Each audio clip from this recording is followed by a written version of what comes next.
These are two lithium ion cells. This is TP4056 charging module. This is a battery positive and battery negative wire, and this is out positive and out negative wire, and here again the charging module. Now this is the custom connector.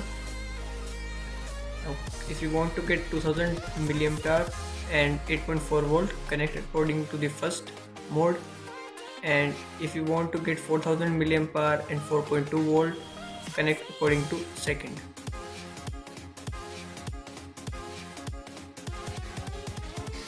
Here I have created two custom connectors.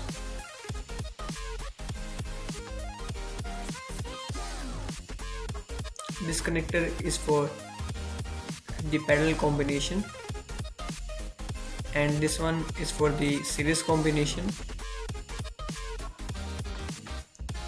Now if you connect this connector, you will get 8.4 volt and 2000 mAh.